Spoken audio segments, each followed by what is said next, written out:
everyone. Welcome to our talk.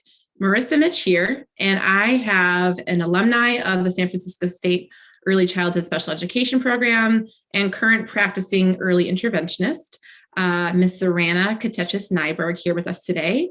Welcome, Zorana. We are so excited for you to be here with us and share your knowledge and wisdom about working in the field within early childhood special ed and their families.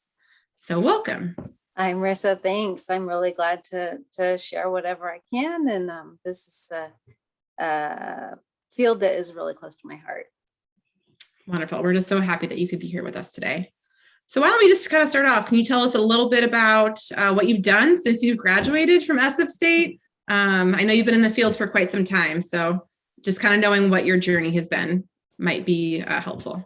Yeah, sure. So I actually was a service coordinator for Early Start with North Bay Regional Center when I started going through the program at San Francisco State to get my credential. And I wanted this job at the Napa infant program and needed to go back to school to get my credential. So my first year here at Napa infant program was actually under an intern credential, and I was finishing up my teaching credential at SF State. So I'm one of 4 teachers here at the Napa infant program, and we primarily do home visiting and parent coaching for infants and toddlers with delays or disabilities. Great. So we'll kind of get back a little bit to some of the home visiting and some of the other types of practices. So thanks for sharing us a little bit about your background. So, has your role evolved over time when you think about like service coordination previously to what it looks like now? What changes have you seen like in the field?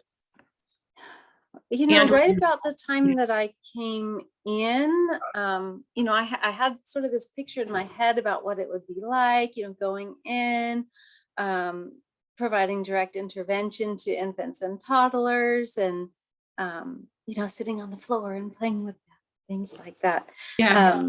And right about that same time, there was really a significant shift starting to happen within our program and probably within the field in general, to really move away from bringing bags into homes and kind of bringing intervention to a child for an hour and then leaving,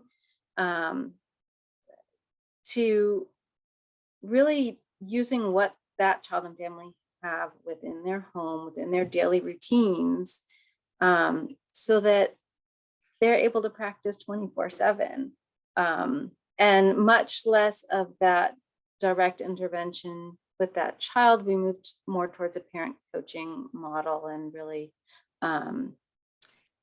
we're doing some work learning more about routines-based interventions and parent coaching. Great. Did you know that was going to segue into my next question? Because that's perfect. I do not, but yeah.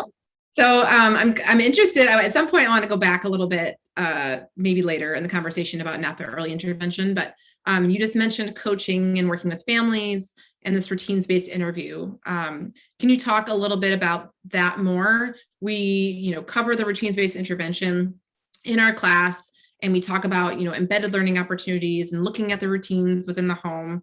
But what does that look like for you, in your daily work with families and with other professionals, as well as the coaching, the parent coaching that you mentioned? Really, I try to think about how can you put it in a nutshell, but it looks so different for each child and family, kind of how that family works, how that family is able to participate in parent coaching, and really taking each child and family as sort of an individual entity and figuring out how that's going to work with that family. We did a lot of work trying to learn the formal routines-based interview and, how it's supposed to be done, and parent coaching and the steps and how it's supposed to be done. But I think then in reality, putting that into practice, it doesn't look exactly like that. I think for me, it's much more about an ongoing conversation with parents about what they know about their child, what they do, what works, what doesn't work, where are they struggling, what are their goals, and what are the different things that they do every day, which are places where if you can sneak a little intervention in, that child's going to have that many more opportunities to practice. And every family's in a different place in terms of how they're able to take that in. I think we do have a lot of families with so many other things going on as well. So just being able to tailor that the best that we can to what is going to meet that family's needs to help their child make progress. That's so important that you mentioned that, like with each family, it's going to look completely different and individualized. And I feel like there's so much that you can learn in a program or so much you can learn, out in the field. And oftentimes it's that hands-on practice that's really going to support you to further your development, like as a professional, but kind of just coming in with each family, knowing that it's going to maybe be different. So you might have some tips or tricks or things that you've done in the past have worked with other families, but they don't necessarily work with the new caseload that you have or a new family that might be added on. Right. No, I think about there are some families where, I mean, we learn a good foundation about what does a routines-based interview look like? What does routines-based intervention look like? How can you do this and develop this with families? And there are some families where it just works like textbook, and it makes you feel like you're the best parent coach ever. And then other families where it's really quite different. So I think it really is about the mix. Mm-hmm. Finding that balance. And that's kind of where you have to get to know the families a bit, right? And sort of build that rapport. So I they think kind of that's the most, exactly. I think that's the most important piece, is that that you do build that relationship with that family, with those parents, and really meet them where they are. Just coming into this whole world of early intervention as a parent can be super scary, really overwhelming. There's how many different agencies involved. They have the North Bay Regional Center person connected. They've got our program connected. Maybe they have, medical insurance services. It's sort of an overwhelming system, or a group of systems trying to work together. And so really being careful to come in humble, and try to meet that family where they are and develop a relationship and support that the parent's relationship with their child. I think those are some of the really foundational pieces to being able to be helpful in this field. Yeah, that's really good advice. I appreciate that, as I'm sure my students do. So you're talking about like all these different players or all these different services coming together. And I know it kind of going back to Napa early intervention. Can you talk a little bit about sort of how your teams function, or maybe sometimes have a malfunction, like who's involved? Just provide a little insight to what it looks like to work with you and your colleagues. So at Napa Infant Program, we're a pretty consistent team here. We have 4 early childhood special education teachers. We have an occupational therapist opening, which we'd love to fill. Mm-hmm. We have a physical therapist on staff. We have a speech therapist on staff. We have a school nurse on staff, and we have 4 teaching assistants also who help us do home visiting with our families, and they are super experienced and well trained. So we all meet on a weekly basis as a group. And then we also, as teachers, we meet with the teaching assistants on a weekly basis as well to go over cases. And our program is works on a consultation model with our specialists. So the speech and the motor therapists are available to us and to our families for consultations. They don't really do direct service per se with the children. But if we're focusing on sensory or motor concerns, we might have them coming in a little bit more frequently. We also include some parent education classes for the parents in our program, and really try to work together and share knowledge so that each of us is able to pull from the discipline of our colleagues and be able to share the benefit of that with our families and the kids. So I think in the beginning, when they first developed this or started working with this model, it really was much more traditionally transdisciplinary. I think it probably has gotten a little watered down over time as staff has retired and new folks have joined. But the basic idea, the basic foundation is still there. So that's our team, and we're teaming up with 82 different families, I want to say. So our program gets full at 82. So each teacher typically carries about 22 kids on their caseload, and usually personally visits on a regular basis about half of those families, and our assistants visit typically the other half, and we supervise that. So we're responsible for all the paperwork. Mm-hmm. But we also have our regional center partners, and so that's another team that we're working with.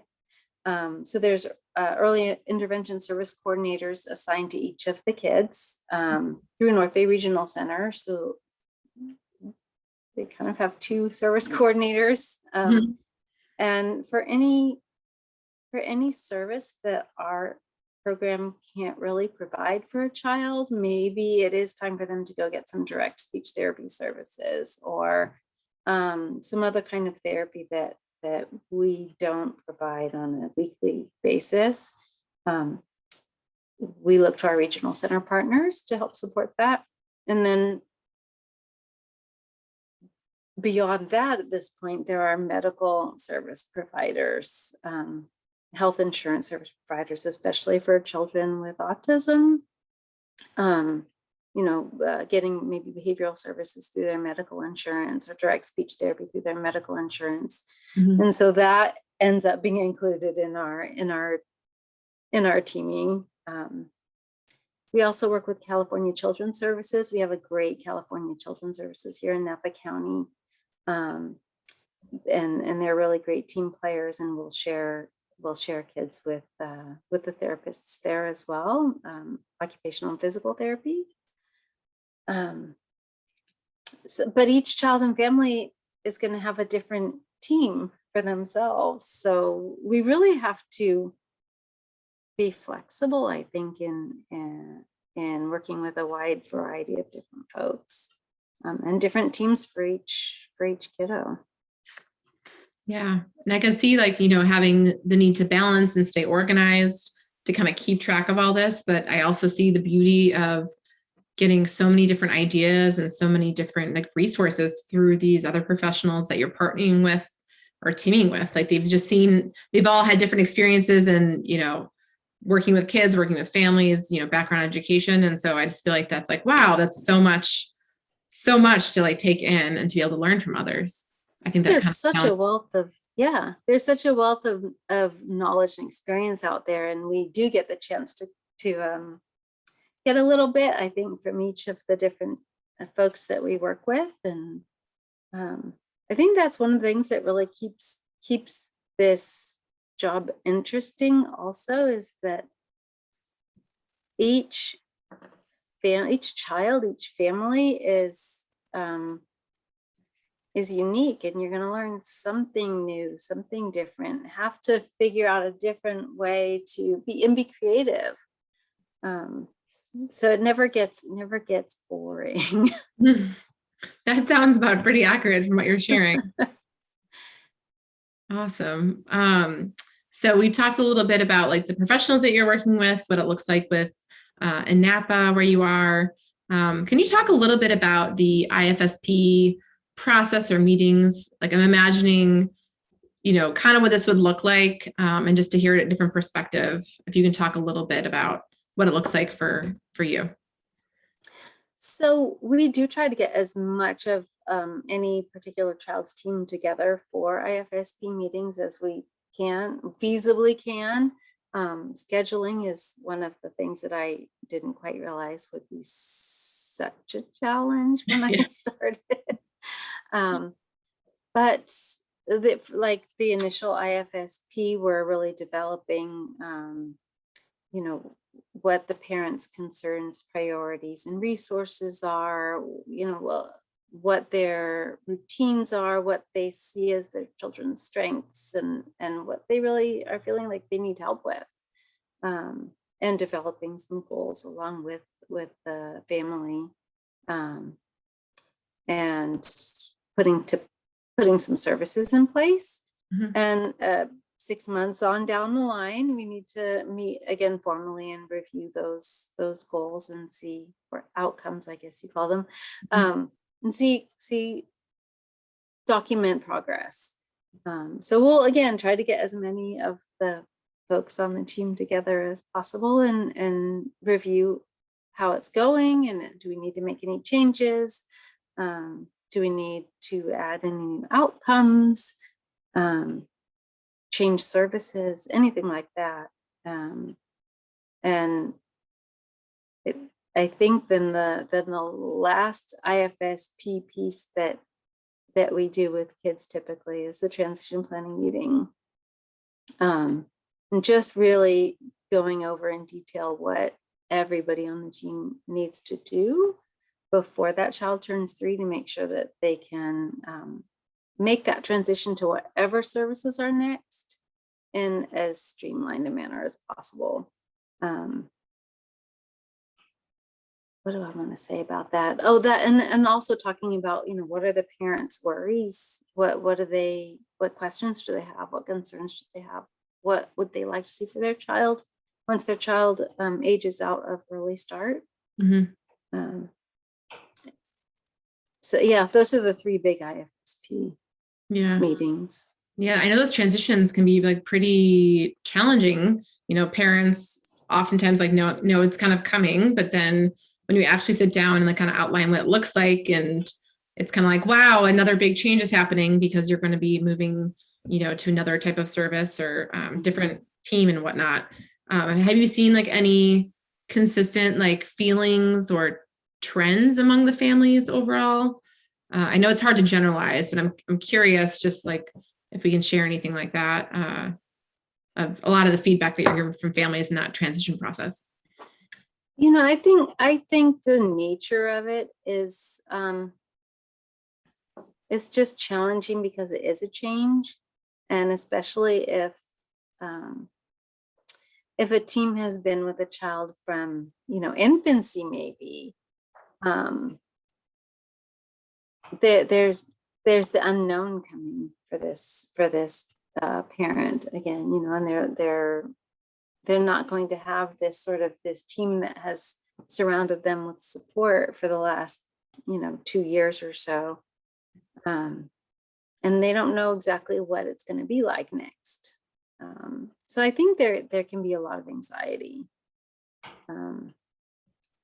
and we really do try our best to walk with parents through all of that, introduce them to what's next, who's next, as much as we possibly can. And with the Napa Infant Program is a benefit because we are under the same umbrella as Napa preschool program. And so we can work closely with the preschool assessment team and the receiving preschool therapists and teachers. Ideally, as time allows, when we are able to work with them to help do a little bit more of a warm handoff. But they are all different, just like all families are different. Some families are, dancing into the new preschool class, and some families are, this is super scary. And, of course you can't make everybody all happy all the time. So, yeah. But we know we do our very best to really walk through it with families. That's really important. It sounds like the attempt is to meet the families where they are and be able to lead them into that next transition, like that next phase of the child's education and the IFSP to the IEP, right? So yeah, exactly. Yeah. And we do, for the most part, participate in that IEP that's coming up. We've done it so many different ways, but right now we are participating in some of that assessment for IEP and contributing to that beginning document. And we do share our recommendations and what we know about the family and the child's needs with the preschool program to make appropriate placements and recommendations. Yeah. It would be ideal for all transitions to be seamless. And I think, being able to participate in the IEP is a wonderful way to do that if the team's able to, and it sort of works for the child and family's, wants and needs. So I love to hear that. Thanks for talking a little bit about the transition process. My last question, it's very broad, but I'm wondering, having been in the field of early intervention, what are like a couple of the top things that you think that an EI or a person going to work with infants, toddlers, and families, what do they need to know in terms of, or what do they need to be able to do? I'm thinking about like either knowledge, do they have certain skills they should, have acquired or plan to develop, or do they have a certain mindset going in to work with an EI? I think it partly is a mindset in terms of perspective on a family, really being able to see the parent as the expert in their child and being able to team with the parents, meeting the family where they are, and going from there. And it might be little bits and it might be leaps and bounds, and being able to be okay with at the family's pace and where they are, and really humble. I think you're going into somebody else's home. I really look at the difference between, say, a classroom, maybe a preschool classroom, and home visiting early intervention. And when kids come to a preschool classroom, that's kind of the teacher's home, and the kids are coming in and they're the guests coming into the teacher's home.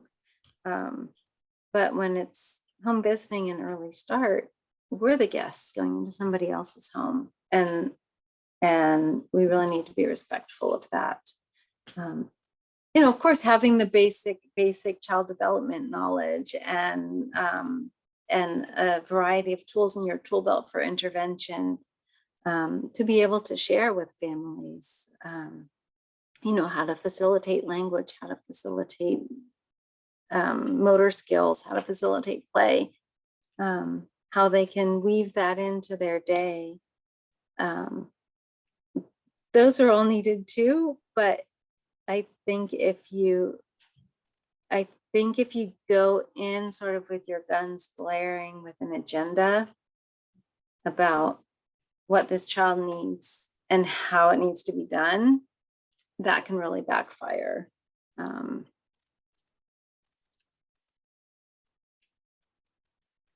that just might not mesh with what that family wants and needs. And so then find that you're hitting the wall. Mm-hmm. Sometimes I'm so excited about, we can use pictures with this child and we can set up a, picture communication and let's get going. And it doesn't go anywhere. And it's because that parent hasn't bought in or isn't there yet. Or if we have this idea that using signs is going to be great, and maybe the family isn't there yet, not ready to incorporate more into every time that they say the word, or practicing with snack, or whatever it might be. And so you can kind of tell when you've hit that, and like that's not where that family is yet. Yeah. So it sounds like you have to kind of be able to like read the room, is what I call it, sort of, and understanding sort of what parents are saying, how they're acting, what they're doing, and just being able to meet them where they are and like humbly do it, so that if your ideas don't happen, you're not like overly disappointed in it, and just can be flexible and adapt and be able to move on differently. I think that flexibility is super key. Mm-hmm. And trying to be creative. Like every family and child is a new is a completely new adventure to kind of figure out how are we going to do this together. I love that. I love how you phrase that. A new adventure. Yes, it is. It's an adventure. Indeed, it definitely is. Wonderful. Well, thank you so much for taking time out of your day to talk with me today and share this with our program. I really appreciate it, and appreciate you and your continued partnership and willingness to be a mentor and a site supervisor for our program, and hopefully some more student teachers down the road. So, yeah, send them on. Okay, we'll hold you to it. Wonderful. Thank you so much. Absolutely. Thanks. Okay. Bye. Bye.